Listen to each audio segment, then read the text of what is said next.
Hello everyone. Today we are going to study what mean or average value of alternating current.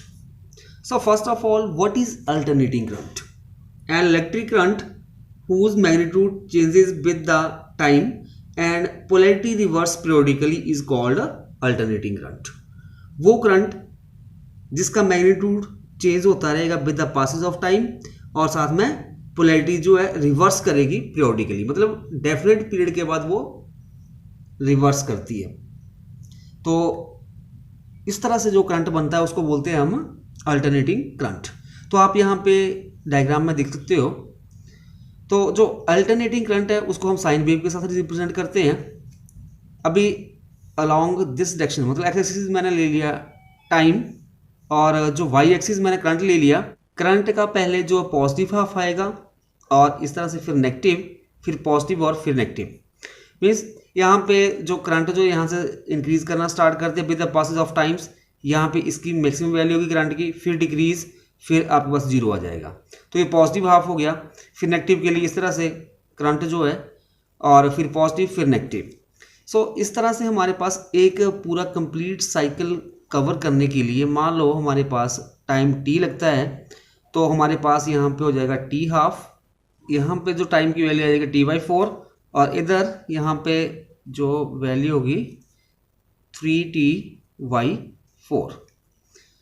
तो अभी यहाँ पे आप जो एक्स एक्सिस है इसके अपवर्ड डायरेक्शन में अभी हमारे पास यहाँ पे जो पीक वैल्यू की करंट की वो I0 आ जाएगी प्लस में, और इधर ये हमारे पास यहाँ पे ये नेगेटिव आ जाएगी -I0, करंट की वैल्यू आ जाएगी नेगेटिव करंट। अगर हम देखें तो पूरे कंप्लीट साइकिल के लिए जो एवरेज वैल्यू होगी करंट की वो जीरो होगी, मतलब यहाँ से यहाँ तक पूरा। पहले ये पॉजिटिव आ गया, अगर मैथमेटिकली देखें तो यहाँ पे ये पॉजिटिव हो जाएगा सारा, ये नेगेटिव, तो आपस में ये कैंसिल हो जाएगा।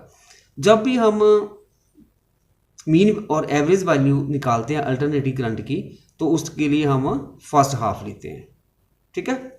और फिर यहाँ पे जो हमारे पास ये यहाँ पे जो वैल्यू है करंट की वो इंस्टेनियस वैल्यू आएगी। तो अगर हमारे पास करंट जो है उसकी डिस्क्रीट वैल्यू हो, तो हम फिगर 2 में आप देख सकते हो, यहाँ पे अलोंग एक्सिस मैंने टाइम लिया है, वाई एक्सिस करंट लिया है। तो यहाँ पे जब टाइम टी है, टी इज इक्वल टू, मतलब मान लो सेकंड में 1 सेकंड है, तो करंट आ रहा है 1 एम्पियर। फिर जब आपके पास टाइम 2 हो गया तो करंट 2 एम्पियर, 3 के लिए 3 एम्पियर, और फोर्थ जो सेकंड है उसमें आपके पास कितना आ गया, वहाँ पे भी 2। तो यहाँ पे करंट 1 एम्पियर, 2 एम्पियर, 3 एम्पियर और इधर 2। जब आप इसका मीन निकालोगे तो हमारे पास क्या जाएगा, इन सभी करंट को जोड़ दोगे, डिवाइड पे आ जाएगा 1 2 3 6 8 8/4, तो यहाँ पे करंट आ जाएगा 2 एम्पियर। तो यहाँ पे अगर करंट की डिस्क्रीट वैल्यू दी हो तो हमारे पास हम उसका मीन निकाल सकते हैं। बट यहाँ पे जो है करंट जो है वो वेरी कर रहा है, मतलब हमारे पास अल्टरनेट कर रहा है। तो हमारे पास जो है इसके लिए हम हाफ साइकिल लेंगे, और जो अगर हमने एवरेज वैल्यू निकालनी है करंट की तो उसके बाद हम उसकी इंटीग्रेशन कर देंगे। अभी जो करंट जो है instantaneous value of alternative current, उसको हम लिखते हैं I is equal to I0 sine omega के साथ, ओमेगा टी के साथ। और जो इंस्टेनियस वोल्टेज होती है तो वो होती है V is equal to V0 sine omega t. So जो मीन वैल्यू होगी और एवरेज वैल्यू होगी किसकी, अल्टरनेटिव करंट की, उसको हम इस तरह से डिफाइन कर सकते हैं। मीन और average value of alternative current is that value of steady current which sends the same amount of charge through a circuit in a certain time interval as is sent by an alternating current through the same circuit in a half cycle. So अभी next जो है, हम जो हमारे पास mean value होगी AC की, उसके लिए हम क्या निकालेंगे, एक्सप्रेशन। जो रिलेशन बनेगा, expression for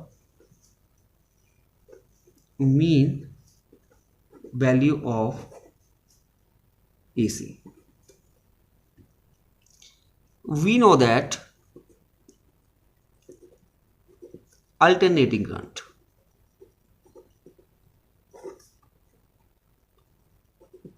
is represented by,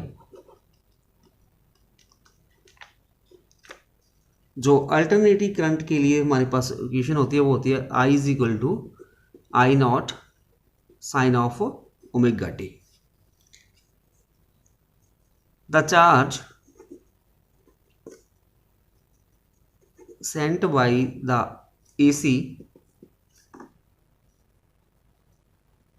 in time dt is given by।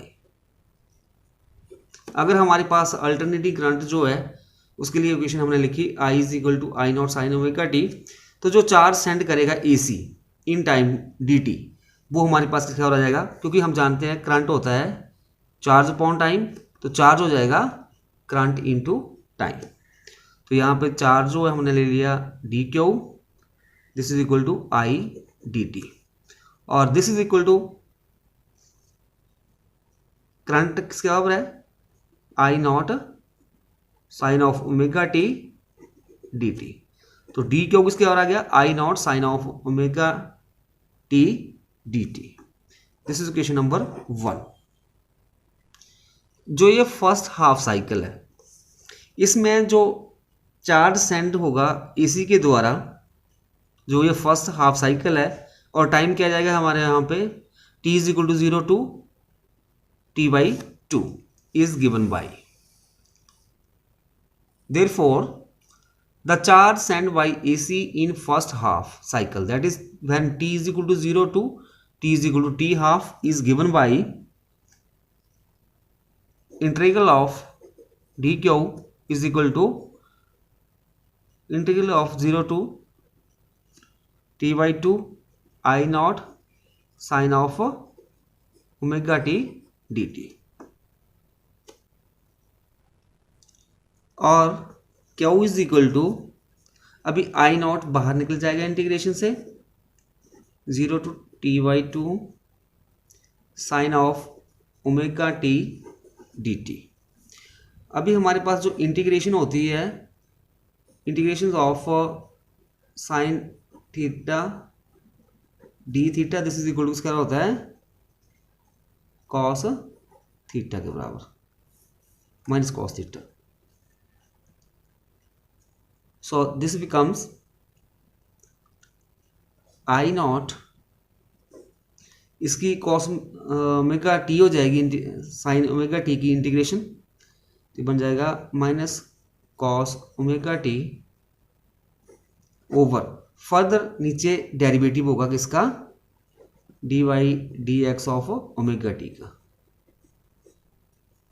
और लिमिट आ जाएगी हमारे पास 0 to t by 2,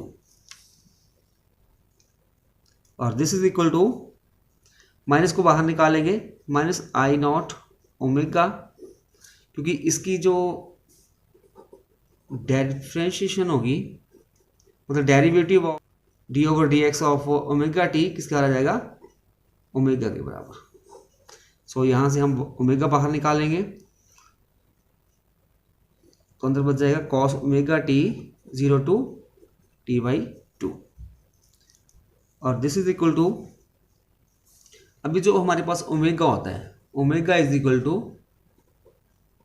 2 pi over t होता है, तो यहाँ पे हम वैल्यू भर देंगे ओमेगा की जगह 2 पाई ओवर टी, और यहाँ पे जो आ जाएगा अंदर कॉस ओमेगा की जगह आएगा 2 pi over t into t 0 to t by 2। Next step में हमारे पास क्या बन जाएगा, this is equal to minus I not t ऊपर चला जाएगा, ये बने ओवर 2 पाई, और यहाँ पे हम अब वैल्यू भरेंगे, तो पहले हम अपर लिमिट भरेंगे cos 2 pi over T, T की जगह आ जाएगा टी ओवर 2, अभी माइनस लोअर लिमिट होती है तो minus cos of 2 pi over t, और टी की जगह यहाँ पे 0, this is equal to minus I not t over 2 pi, और यहाँ पे 2 के साथ 2 कैंसिल हो जाएगा, टी के साथ t, we have left with cos pi, minus 0 के साथ मल्टीप्लाई कर देंगे तो ये बन जाएगा कॉस जीरो, क्योंकि 2π/t मल्टीप्लाई जीरो जीरो हो जाएगा। अभी हम जानते हैं कि जो कॉस पाई होता है, मतलब कॉस 180 किसका होता है -1 और कॉस जीरो होता है 1। तो यहाँ पे हम वैल्यू भर देंगे, हमारे पास क्या बन जाएगा -I0t/2π। कॉस पाई कितना आ जाएगा -1, कॉस जीरो क्या होगा 1, तो ये -1। This is equal to -I0t/2π और इधर आ जाएगा -2। माइनस के साथ माइनस कैंसल, 2 के साथ 2 cancel, we have left with Q is equal to I0t/π। This is question number 1। Let I average be the mean or average value of AC over half cycle, then the charge sent by it in time t/2 मतलब t half is given by। अगर मान के चलते हैं हम कि जो I average जो है ये मीन वैल्यू और एवरेज वैल्यू है किसकी, AC की over half cycle, half cycle के लिए, देन जो चार्ज सेंड बाय इट इसके द्वारा जो चार्ज होगा in time t half is given by, तो वो आ जाएगा Q is equal to I average multiply t half. This is question number 2। Then according to definition, equation 1 is equal to equation 2. So I average multiply t half is equal to I0 t/π और this is equal to I average, थोड़ा इसको हम अभी rearrange करेंगे, this is equal to I0 t/π और ये t half है, इधर डिवाइड हो जाएगा तो ये बन जाएगा 2/t। t के साथ t कैंसिल हो जाएगा, this implies I average is equal to 2I0/π। तो जो हमारे पास एवरेज और mean value of alternating current किसके और आ जाएगी 2I0/π और दिस इज इक्वल टू 2/π को जब हम सॉल्व करेंगे तो हमारे पास आ जाएगा ये 0.637 I0 और this is equal to 63.7% of I0 और जो एवरेज वैल्यू होगी वो कितनी होगी 63.7% ऑफ अल्टरनेटिव करंट के।